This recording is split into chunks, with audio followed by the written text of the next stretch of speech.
Hey guys, John Brown here, associate broker with Park City Keller Williams. Today, we're going to be talking about tax-free income for 2 weeks of the year with your Park City home. And I'm not talking about Airbnb, I'm talking about a strategy most homeowners have never even heard of. There's a rule in the tax code called the Augusta Rule.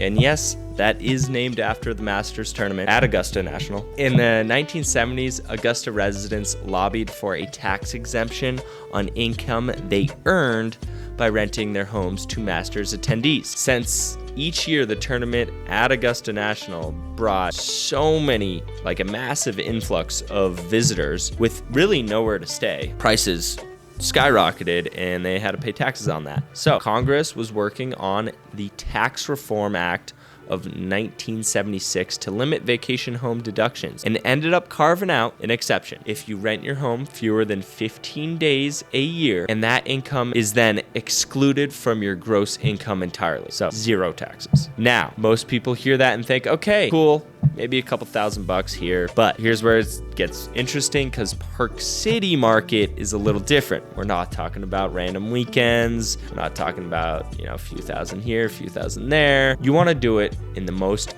high demand weeks in the country. And that is Park City, Christmas, New Year's, Sundance, now it's Snow League, Park City, peak ski season. And during those weeks, I've seen homes rent for $10,000, even $100,000 per week, depending on the property. So do the math. 2 weeks of rentals during peak season could realistically generate $10,000 to $200,000 under this rule. That income can be completely tax-free. Now, before you go out and try, do this, quick disclaimer, I'm not a CPA.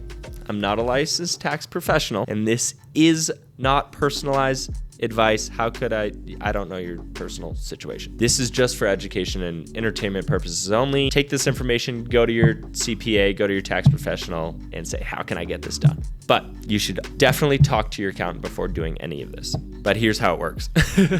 At a high level, there are 3 rules you have to follow. There might be more. But first, has to be legitimate business purpose. That means you're not just renting your house to a buddy for fun, just to skirt around. But this could be a team retreat, a planning session, a company offsite. Second, you have to have fair market rent. You can't just make up a number. You need to be able to justify what similar homes are renting for during that same time period. And third, documentation. This is a big one. You need written agreement of proof of payment and records of who attended, and ideally some kind of agenda showing it was used for business. So if you don't have those 3 things, this falls apart pretty quickly and you're just committing fraud at that point. But yeah, follow those rules, talk to your CPA, make sure that you got your ducks in order and it falls within line. But you don't want to push price too aggressively. Don't document it properly. That's where you can run into big issues. But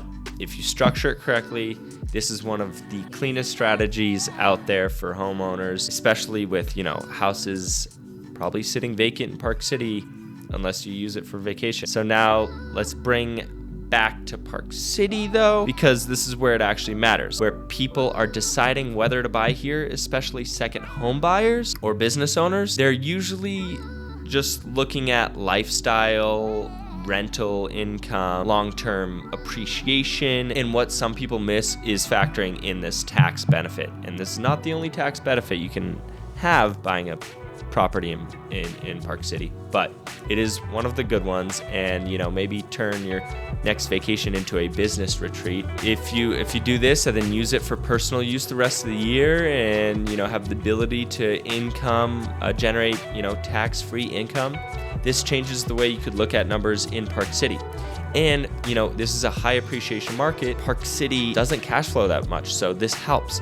Buying a Park City home, you're buying a tool, a lifestyle asset that can work for you financially in multiple ways. And again, talk to your CPA before doing anything like this. But if you're a business owner or thinking about buying a second home here, this is another way to offset the cost of owning a Park City home, so you can be in it for the long haul and ride that high appreciation market up, because peak weeks in Park City aren't just fun, they're pretty valuable. So if you're thinking about making a move to Park City, buying, selling, investing, text me 801-837-4445. Information is in the description and would love to help you out. Also, a little different setup this week because I'm remodeling my house and the kitchen is almost done, so I thought I'd start here rather than my office, which has so much stuff in it, it would look messy. So maybe start doing a little bit more videos at the old island here.